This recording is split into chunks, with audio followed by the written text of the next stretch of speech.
Hi, I'm Suzi Dafnis. I am here at South by Southwest Festival. It's day 4. With me is Kat Matson of Alito. How is it going? Well, it is certainly day 4 because my eyeballs feel like they're going to fall out of my head, but my excitement at not missing anything overrides the desire to sleep every second of the day. What's been happening? Well, this morning has been a really interesting discussion around whether companies can outsource their social media voice. And there was a spectacular, robust debate. And I love robust debate because it's in the disagreement that we pop new ideas. So what were the conflicting ideas? Well, we had a guy who was saying that as soon as you outsource your voice, you've lost all integrity. And he basically just said you can't do it. He said it's, you can use agencies to manage and advise you on your campaign, but you need to maintain the voice inside. The other side of the panel was saying, well, no, that's garbage. We've had PR agencies for years who have been speaking in other people's voices. Why can't we do it in social media? And as our anti-outsourcing guru said, well, we're not using social media for PR. We're using social media for a far deeper level of engagement. So we can't be outsourcing that. And he had some interesting examples where brands who had outsourced their social media had totally and utterly ballsed up the message because the people doing the tweeting, for example, were just incongruent with the brand message. When the brand is actually a small business and a small business owner, I've had this question many times. I just don't have time to do it. Is there room for them to have someone else tweet or post on their behalf? And this is where the conversation then got really juicy because there were a couple of agencies who were specialising in the small business market.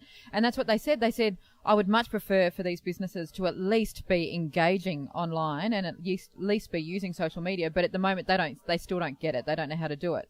And our guy who was anti it said, no, in that case, I can see that there is value. But he then said you need to be very careful that you know what you're using your social media for. You need to make sure that the person that you're outsourcing your message to has a very clear understanding of your brand, of your message, and of your culture so that that voice can remain congruent and integrous.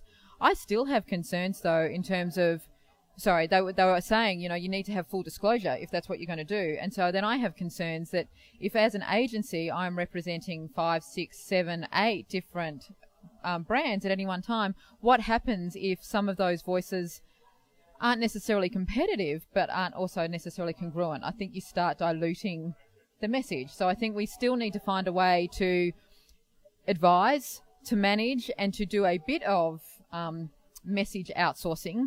But we also need to be doing some really fast up-training and upskilling of people in-house so that they can stay on message. Great. Anything else you want to tell us about the South by Southwest experience now that it's day 4? Well, my final tweet for the night last night was, how I keep saying that sleep is overrated? Well, not tonight. Well, that was a lovely theory until about 3 hours into my blissful sleep, and I woke up with my mind racing and I couldn't go back to sleep. So I'm now firing on all of 3 hours sleep. I'm hoping that my caffeine or adrenaline rush will kick in really soon because I need it. There is so much stuff going on. Hanging out today for Gary V. Can't wait to see him live and in action. And the gaming conversation that was started for me back on day 2 is continuing in different forms. So I'm really enjoying just seeing how gaming really can influence just everyday businesses. And it's not about being a geek or playing Angry Birds. And I'm refusing to download Angry Birds because that could be another addiction. Okay, thank you.